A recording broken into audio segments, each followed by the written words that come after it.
Day 13 of the fast, feeling pretty good. Spent a day in nature, meditating, reflecting in silence, uh, feeling vindicated.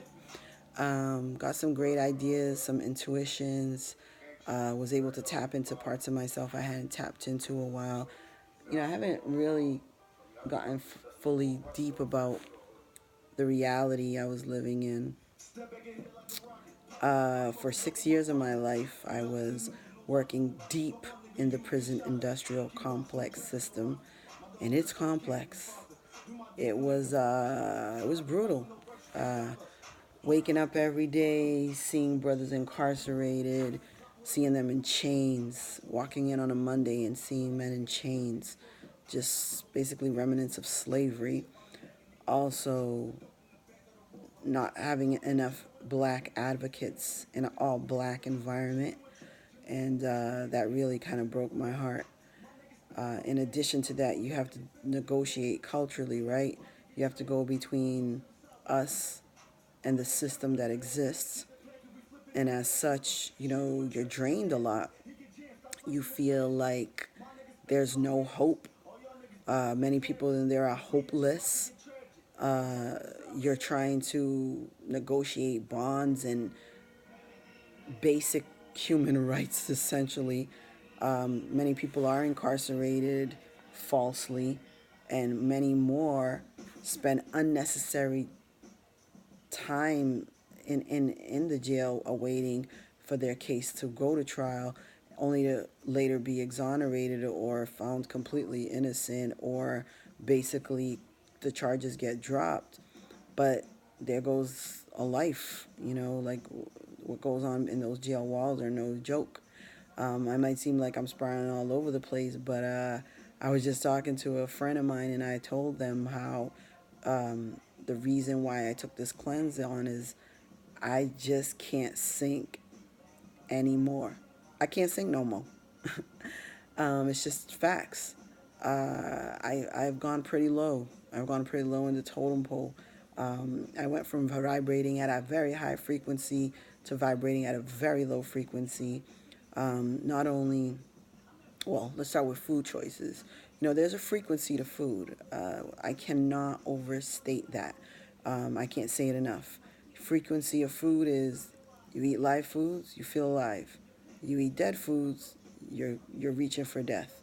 So when you're looking at a dead sarcophagus on your plate, and I'm not a judgy vegetarian, I grew up eating meat, but the application of knowledge is power. I don't believe knowledge is power. I believe the application of it is power, because we all have a lot of knowledge. Knowledge runs freely through this society. We can know something within seconds by Googling it. In any event, the frequency of the food matters. And, although I wasn't a hardcore meat eater or fried foods eater, I was definitely eating bad, like at moments. And part of it was pressures from colleagues and those environments where food is a way out for many people. They eat to repress their emotions and to be blind to what's going on around them. I was even critiqued harshly for not eating the jail food. Literally, some of my colleagues thought that the jail food being free for lunch was a perk of the job. I mean, that's insane. But I my blackness came into question because I wouldn't eat food prepared in the jail, and yeah, I'm just not with that. Period. But in addition to it, um, they would bring in all these donuts and just sugary things every day. That was a reward by most people's standards. Shout out to Krispy Kreme, though they do make good donuts, but not good for you in any event. So that's one frequency. But then I was in another frequency, which is the frequency of those that have been victimized, marginalized by this society, and have no voice at all whatsoever. I was with those individuals that have the trifecta going on: black, mental health, high school dropouts, so no education. They had it rough. Many of those guys, they're not coming from strong families, strong background. Many of them never knew their fathers, or their mothers are working, but they're overworked. I've even had individuals, for example, who did sell drugs because their moms asked them to make money to pay bills. And it's like, what do you say to someone like that? Do I sit there and judge them? I didn't have a mom asking me that, but do I know what it's like to sit in the house with no lights on? No. So, to quote someone that I know, he always told me, you could say a whole lot of things until your ribs start touching. And I thought about that long and hard. Like, yeah, when your ribs start touching and there's no food in the fridge and there's no food to eat and there's children running around your children, what do you do? And you can't get a job because you don't have the education or because of the color of your skin. And it's just a rabbit hole and just goes deeper and deeper. And so, in any event, I wasn't just working in the system from a standpoint of being an advocate, but I was also working in that system trying to help people's mental health, which I am not trained for. And energetically, it just brought me further into my own psychosis, if you will. And I had to try to tap into all sides of me. I remember oftentimes just needing to be present. I remember a particular inmate, a tall, dark skinned, buff, a strong black man who should have been a pharaoh in Egypt somewhere. Instead, I saw him nude, crawled up in fetal position in the corner of his cell, and I was the last person to come and speak to him prior to his next court date, and he would not speak to me. And I had to crouch down and hold the file above my head in order to not look at his nudity out of respect for him. I felt embarrassed for him as well as myself, and I felt the shame that he felt. Somehow I channeled that. I felt the lost feeling he was feeling, and I wanted to let him know, hey, I'm not judging you. I'm here to let you know that you too have a voice. You still have the right to counsel. You still have the right to be heard. You have the right to tell your side of the story. Or conversely, you do have the right to remain silent. And I will respect that if you're making a conscious decision. And these are conversations going on in the psych ward, in the infirmary of the jail. And they were very hard moments of my life. Nothing could have prepared me for that. Nothing at all.